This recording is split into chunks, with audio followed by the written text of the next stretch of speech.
পাগলামি কথা নয়, একটা ছেলে তোমাকে ভালোবাসে, তুমি এটা গ্রহণ করে নিবা অবশ্যই। বিয়ে যে করবো ওইটাও প্রমাণ আছে আমার। জি আছে, 100% আইডি কার্ড আছে, দেখবেন। দেখেন আইডি কার্ড দেখান। মানে আপনার বিয়ের বয়স হচ্ছে? আমি কোনো বাটপার না, সিটারও না। না না না, আমি লালাকে ভালোবাসি। নীল ক্ষেতের আইডি কার্ড আমরা থাকি একটু লালার সাথে আপনি অনলাইন চেক দেন, যদি এডিট থাকে আপনারা আমার শাসন করবেন। আজকে এই লাইভে আপনারা শাসন করবেন। শাসন না, এটা আমি চেক করে আসছি। আমরা একটু একটু লালার সাথে কথা বলি। আচ্ছা লালা, ও মামুনের শূন্যস্থান পূরণ করবে, কতটুকু আশাবাদী? ও আশাবাদী কতটুকু সেটা তো ওই বলতে পারবে। আমি তো বাক্য হারা হয়ে গিয়েছি।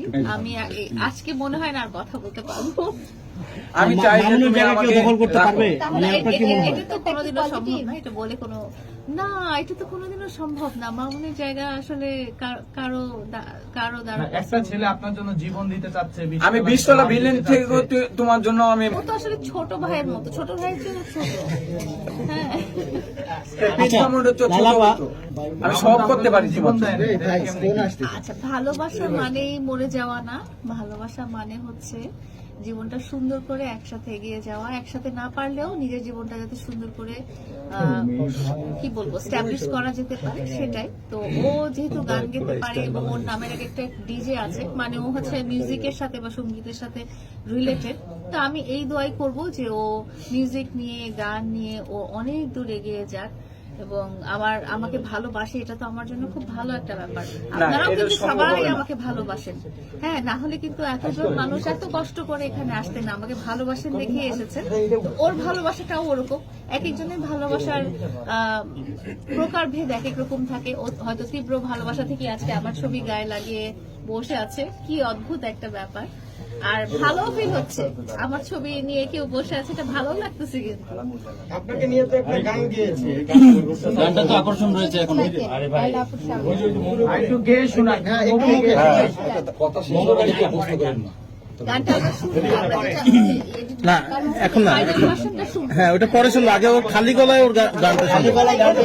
আরে ওই যে মোমোর গলায় গলায় আমরা শুনতে চাই। গানটা বাজাই, তার সাথে সে অভিনয় করবে। না ওটা পরে লাস্টে, আগে খালি গলায় বলবে। একটু শোনান। যে ছোট ভাই কথা শেষ করো। আচ্ছা, কথা শেষ হয় নাই, গানটা একটু পরে না, কথা শেষ হয় নাই। শেষ করি। ওকে, সর্বশেষ হলো না। গানটা আগে গাও, তারপরে কথা কই। ভাই তুমি ভাই চুপ থাকো, কথাগুলো শুনে কিছু আর এই বিষয়টা নিয়ে কি বিন্দু পরিমাণ আপনি ভাবেন কিনা বা ভাববেন কিনা? শোনা একটু, গানটা পরে একটু কথা আছে এখানে। কথা তো প্রশ্ন আমি তো প্রশ্নই করলাম না। প্রশ্নই তো করছি। হ্যাঁ বলেন। গানটা পরে। হ্যাঁ, একটু তো চিন্তার মধ্যে পড়েই গিয়েছি, কারণ আসলে সবকিছু নিয়ে পাগলামি করা আসলে ঠিক না। কারণ ও যেরকম বললো যে বিষ খেয়ে ফেলবো বা বিষ ঢালা থেকে লাগবে, এগুলো তো ভয়াবহ একটা জিনিস, এগুলো করা উচিত না। এটা কোনো পাগলামি না। এগুলো করবে না, এটা করছে আমি কোনোদিন তোমাকে প্রশ্ন করে নাই, তোমাকে ইন্টারভিউ নেয় না। তুমি আমাকে ইন্টারভিউ নাও, আমি দেখো পাস করি কিনা মিডিয়ার সামনে। যাই হোক, তো যেটা বললাম যে ভালোবাসা মানেই সুন্দর, ভালোবাসা মানে সব ভালো জিনিসগুলো নিজের মধ্যে ধারণ করা। এবং ও যেহেতু গান গেতে পেরেছে, ওর মধ্যে নিশ্চয়ই ওই শিল্পী ভাবটা আছে এবং ও ভালোবাসতে পেরেছে, সেটাও কিন্তু একটা খুব ভালো মনের পরিচয়। তো আমার অনেক দোয়া থাকবে তার জন্য, সে যেন অনেক বড় একজন শিল্পী হয়ে আমাকে খুব গর্বিত ফিল করায়, যেন আমি কখনো বলতে পারি যে এই যে এত সুন্দর, এই যে এই সিঙ্গার। আমরা যখন বড় বড় গায়ক গায়িকার গান শুনে বলি না যে হ্যাঁ আমার পছন্দের গায়ক, আমার পছন্দের গায়িকা, এরকম যেন কখনো হয়ে ওঠে, এটাই আমার। আচ্ছা লালাপা, কবিগুরু বলে শাকিল কিন্তু গান গায়ে শিল্পী হইতে চায় না, সে আপনাকে পেতে চায়। ও আচ্ছা, গান গিয়ে এই আমাকে বিষয়টা একটু পেতে চায়। না, এটা রাইট ক্লিয়ার হয়ে যায় যে রাইট আপনাকে পেতে চায়।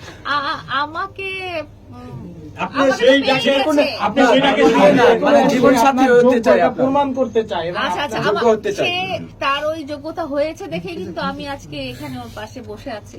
না হলে হয়তো এরকম আরো অনেক ভক্ত আছে যাদের পাশে আমি হয়তো বসতে পারি না, বাট ওর একটু ওই যোগ্যতাটা আছে দেখে কিন্তু আমি আজকে এখানে। এবং আপনারা তার এই যোগ্যতা কি সংসার জীবনে নিয়ে যাবে কিনা লাইলার সাথে? না, আমার পার্সোনাল লাইফটাই একেবারেই আলাদা, সেটা আসলে কারোর সাথে, সেটা শুধু দুনিয়ার একজনের সাথেই চলে, ওইটা আর অন্য কারোর সাথে আসলে। কিন্তু ও তো আপনাকে বিয়ে করতে চায়। এটা তো এটা কি আসলে উত্তর সম্ভব দিবেন? না। এটা তো সেটাই জানতে চাই। সম্ভব না। আপনি কি সকল কথা রিজেক্ট করতেছেন? মানে পাগলামিটা কেন করছে একটু বলো। টিনেজার যারা হয় না তাদের মনে কত কি চলে, ও তো এখন আমার মনে হয় ও টিনেজার, তো ওর মনে অনেক কিছুই চলছে। ও যখন বড় হবে তখন সে হাসবে নিজের মনে যে আমি কি পাগলামিটাই না করেছিলাম। এই বয়সে আসলে সবাই এরকম আপনারাও হয়তো স্কুল কলেজের সামনে অনেকক্ষণ দাঁড়িয়েছিলেন বা কারো বাসার সামনে দাঁড়িয়েছিলেন বা কারো ফোনের অপেক্ষায় ছিলেন। লাইলা আপা, ও আপনারাও- দাবি করতেছে টিএনএস পার করে ওর বয়স 30 বছর। সেটা ওইটা না, আরেকটা কথা বলতে চাই যে একটা ছেলে রিস্ক নিয়ে কেউ মরতে চায় না, 20 তলাতে কেউ লাভ দিতে চায় না। অনেক ভালোবাসি আমি লাইলাকে। এখন আমি জানি না যে উনি কোনো ইনভিটেশন আনছেন মানে প্রপোজ করার জন্য? আচ্ছা, আমি ওকে বলতে চাই যে ভাইয়া তুমি যদি মামুনের সাথে কথা বলো তোমার ধারণাটা চেঞ্জ হয়ে যাবে, তখন মামুন তোমাকে বুঝাই ফেলবে যে লাইলার সাথে লাইফ চালানোটা কতটা রিস্কি। আমি আমার জীবনও দিতে পারি তোমার জন্য, আচ্ছা। আমার জীবনও দিতে পারি। আচ্ছা হচ্ছে শাকিল, এখন আপনার কাছে একটু প্রশ্ন করি, সেটা হলো আপু, আপনি এই মোমো মিউজিকের মাধ্যমে গান গেয়েছেন। এই মোমো মিউজিক সম্পর্কে আপনার কাছ থেকে একটু জানতে চাই যে আসলে মোমো আমরা না আসলে না মানে খুব অল্প সময়ের মধ্যে আমরা একটা গান রেকর্ড করে রেডি করে ফেললাম। হ্যাঁ, মানে এটা আমার কখনো আইডিয়া ছিল না। আমরা আসছিলাম মামা ভাইয়ের সাথে পরিচিত হতে, মিউজিক ব্যাপারে আলোচনা করতে, ডিসকাশন করতে। এর মধ্যেই মামা ভাই আমার পছন্দের একটা গান বের করে বললো যে চলেন আপনিও গান গাই। আমি বললাম আমি জীবনে গান গাই না, আমাকে দিয়ে কোনোদিনও গান সম্ভব না। উনি বলে কি না না ট্রাই করেন। এই ট্রাইটা জাস্ট আধা ঘন্টার মধ্যে মমো ভাই মানে কি করে ফেললো আল্লাহ জানে। গান তো কি হয়েছে সেটা আমি না হয় বাদে দিলাম, কিন্তু উনি যে গানটা কম্পোজ করে ফেললো, মিউজিক এডিট করে ফেললো, গানটা সুন্দর করে একটা প্রেজেন্ট করে ফেললো। ভালো হয়েছে তো। হ্যাঁ, এটা কিন্তু অদ্ভুত একটা ব্যাপার। ওনার কণ্ঠ আমার ভালো লেগেছে তো। এত অল্প টাইমের মধ্যে যে আসলে আপনি গান প্রেমী হলেও যে আপনি গান গেতে পারেন এবং আপনাকে দিয়ে কেউ গান গাওয়াও ফেলতে পারে, সেটার উদাহরণ হচ্ছে মমো।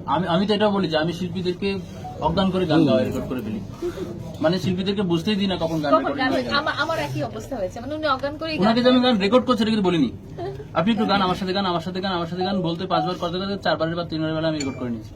আপু আরেকটু জানবো, কেউ যদি আপনার মতো মোবাইল মাধ্যমে গান গেয়ে মোবাইলে ভাই দুইটা মোবাইল একদম ঢুকে না। সাপোর্ট পাবে, আপনি একটু আপনার মুখ দিয়ে বলুন। আমি যেটা বলছি যে শুধু আমার এক্সাম্পলই না, আপনারা যদি মামা ভাইয়ের হিস্ট্রিটাই দেখেন, উনি কিন্তু সবাইকেই সাপোর্ট করেছেন, যেই হোক না কেন, যে গান গাইতে ইচ্ছা প্রকাশ করেছে।